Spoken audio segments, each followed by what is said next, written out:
And Peter came to him and said, Lord, how often shall my brother sin against me, and I forgive him?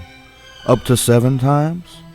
And Jesus said to him, I do not say to you up to 7 times, but up to 70 times 7. Therefore the kingdom of heaven is like a certain king who wanted to settle accounts with his servants. And when he had begun to settle accounts, one was brought to him who owed him 10,000 talents. But as he was not able to pay, his master commanded that he be sold with his wife and children and all that he had, and that payment be made. The servant therefore fell down before him, saying, Master, have patience with me, and I will pay you all. Then the master of the servant was moved with compassion, released him, and forgave him his debt. But that servant went out and found one of his fellow servants, who owed him 100 denarii. And he laid hands on him, and he took him by the throat, saying, Pay me what you owe. So his fellow servant fell down at his feet and begged him, saying, Have patience with me, and I will pay you all. And he would not, but he went and threw him into prison till he should pay the debt. So when the fellow servants saw what had been done, they were very grieved, and came and told their master all that had been done. Then his master, after he called him, said to him, You wicked servant, I have forgave you all the debt because you begged me. Should you not also have had compassion on your fellow servant, just as I had pity on you? And his master was angry and delivered him to the torturers until he should pay all that was due to him. So my heavenly Father also will do to you if each of you from his heart does not forgive his brother his trespasses.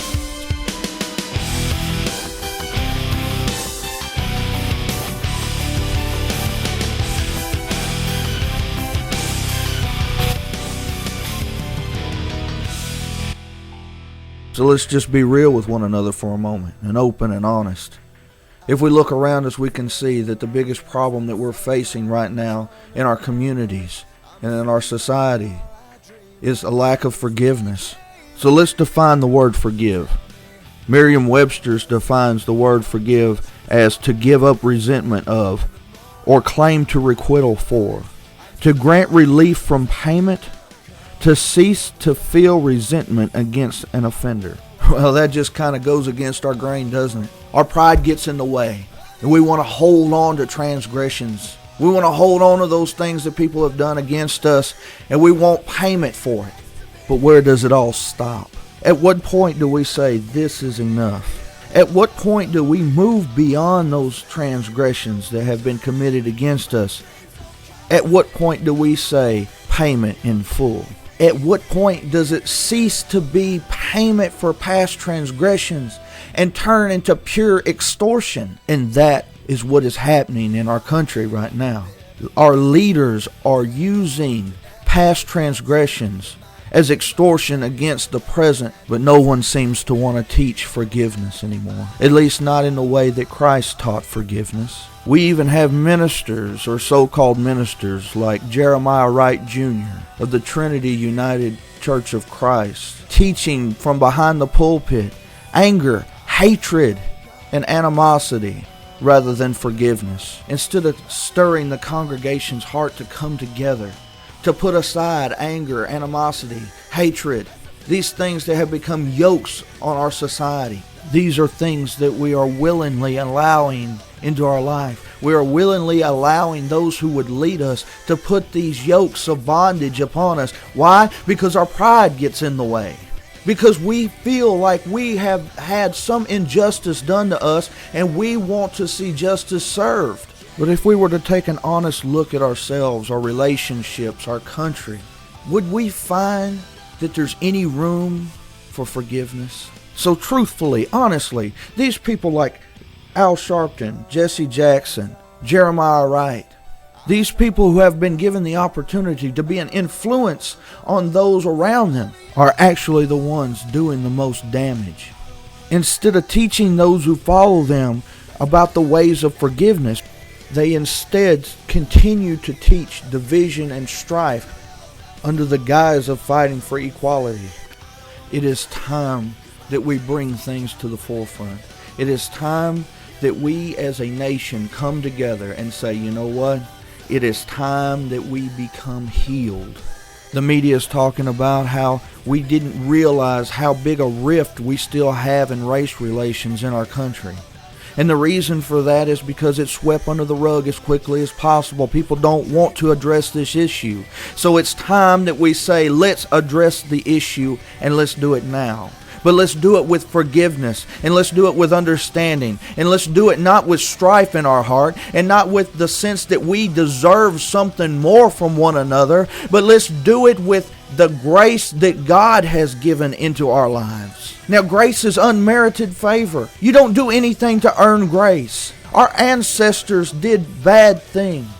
But if we're never going to move beyond that, if we continuously see history in the eyes of every man, woman, and child we come across, then we'll never, ever be able to bridge that gap and to feel forgiveness. I did an experiment yesterday.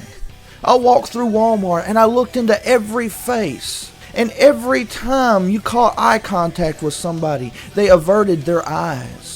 I'm telling you, we are a beat down society and we don't even realize it.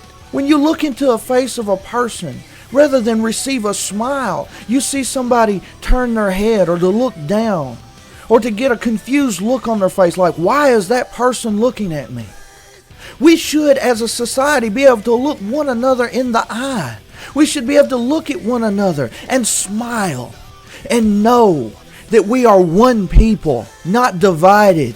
Not divided by skin color, not divided by nationality of origin, not divided by economic status, not divided by anything at all, but come together as Americans. We are Americans. We're not African American, we're not Caucasian American, we're not Latino American, we're American. And as long as we continue to put those little hyphens in there, as long as we continue to put those little categories in there, those are walls of separation.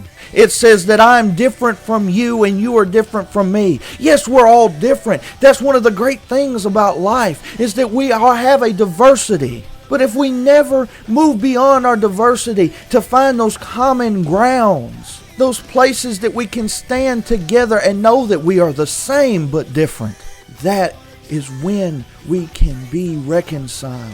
But forgiveness has to come first, because without forgiveness, peace will not come.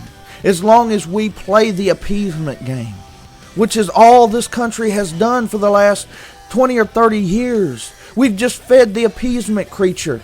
When somebody makes a noise, we feed it.